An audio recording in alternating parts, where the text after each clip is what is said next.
Assalamualaikum warahmatullahi wabarakatuh. Alhamdulillah nahmaduhu wa nusalli wa nusallim ala rasul karim, amma ba'du. Sahabat, kita dengarkan kisah kehidupan orang-orang yang telah Allah sukseskan di dunia dan sukseskan di akhirat, yaitu kisah kehidupan Sayyidatina Asma binti Abu Bakar As-Siddiq radhiyallahu anhuma dan kesulitan hidupnya. Sayyidatina Asma binti Abu Bakar radhiyallahu anhuma adalah putri Sayyidina Abu Bakar radhiyallahu anhu. Ibu Sayyidina Abdullah bin Zubair radhiyallahu anhuma dan saudara seayah Sayyidatina Aisyah radhiyallahu anha. Ia seorang sahabiah yang terkenal. Ia masuk Islam sejak awal Islam. Diriwayatkan bahwa Sayyidatina Asma radhiyallahu anha masuk Islam ketika umat Islam baru berjumlah 17 orang. Ia lahir 27 tahun sebelum Hijriah. Ketika baginda Rasulullah sallallahu alaihi wasallam dan Sayyidina Abu Bakar radhiyallahu anhu hijrah dan tiba di Madinah, mereka menyuruh Sayyidina Zaid radhiyallahu anhu dan beberapa orang untuk menjemput keluarga mereka berdua.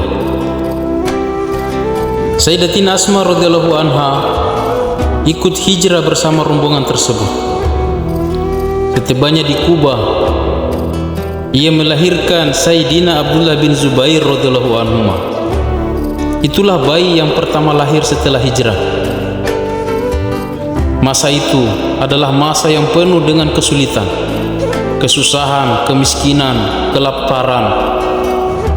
Namun pada masa itu pula muncul kehebatan dan keberanian yang tiada tandingannya. Dalam riwayat Bukhari, Sayyidatina Asma radhiyallahu anha menceritakan sendiri keadaan hidupnya. Ia berkata, ketika pernikahanku dengan Sayyidina Zubair radhiyallahu anhu, ia tidak memiliki harta sedikit pun.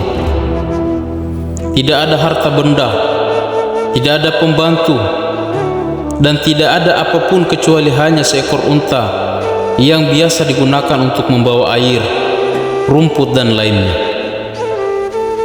serta seekor kuda. Aku sendiri yang mencarikan rumput dan lain-lain untuk makan unta. Akulah yang menumbuh biji-biji kurma. Aku sendiri yang mengisi tempat air. Jika timbahnya sobek, aku sendiri yang menjahitnya. Aku yang merawat dan mengurus kuda, mencarikan rumput sendiri. Dari semua pekerjaan yang paling sulit bagiku ialah memelihara kuda. Aku orang yang kurang pandai membuat roti. Biasanya aku hanya membuat adonan, lalu aku menyerahkan kepada tetanggaku, seorang wanita Ansor. Ia seorang wanita yang sangat ikhlas dan suka membuatkan roti untukku. Ketika baginda Rasulullah sallallahu alaihi wasallam tiba di Madinah, beliau memberi sebidang tanah perkebunan kepada Sayyidina Zubair radhiyallahu anhu yang jauhnya kurang lebih 2 mil dari Madinah.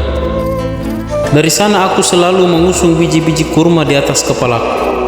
Suatu hari ketika aku pulang dari kebun itu dengan keranjang di atas kepala, di tengah jalan aku berjumpa dengan baginda Nabi sallallahu alaihi wasallam dan beberapa sahabat Ansar radhiyallahu anhum dengan menunggang unta.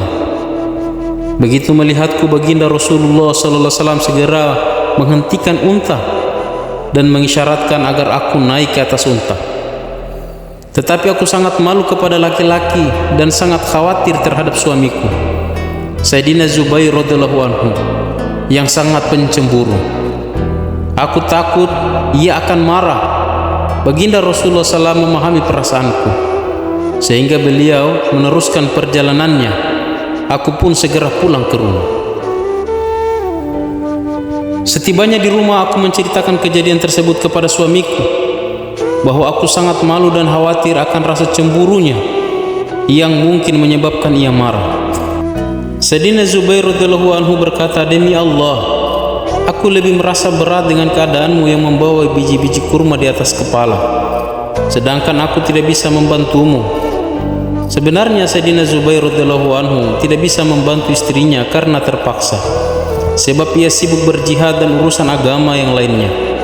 maka pekerjaan rumah tangga terpaksa dilakukan oleh istrinya. Setelah itu ayahku Sayyidina Abu Bakar radhiyallahu anhu memberiku seorang hamba sahaya yang telah dihadiahkan oleh baginda Nabi SAW. Dengan demikian urusan memelihara kuda aku serahkan kepadanya, sehingga seolah-olah aku terbebas dari penjara. Hadis riwayat Bukhari dari kitab Fathul Bari. Faedah: kebiasaan orang Arab dari dulu sampai sekarang adalah menumbuk biji-biji kurma, lalu mencampurkannya dengan air, kemudian menjadikannya makanan hewan. Alhamdulillah hadirin mulia, kita telah dengarkan kisah kehidupan Sayyidatina Asma binti Abu Bakar radhiyallahu anhuma dan kesulitan hidupnya. Kisah singkat ini hadirin mulia SWT semoga menjadi pelajaran untuk kita, sehingga kita tidak berkeluh kesah dalam kehidupan kita. Karena kesulitan yang ada di dunia ini adalah kesulitan yang sementara. Karena kesenangan yang sesungguhnya adalah kesenangan negeri akhirat yang Allah telah siapkan bagi orang-orang yang beriman. Ini adalah penjara, dunia adalah penjara bagi orang-orang beriman, sementara akhirat adalah surganya orang-orang beriman. Maka dimulai kita persiapkan kehidupan akhirat kita sebelum masa itu datang kepada kita semua. Niat amal insyaallah. Subhanallah bihamdi, subhanakallahumma bihamdika, asyhadu an la ilaha illa anta astaghfiruka wa atubu ilaik.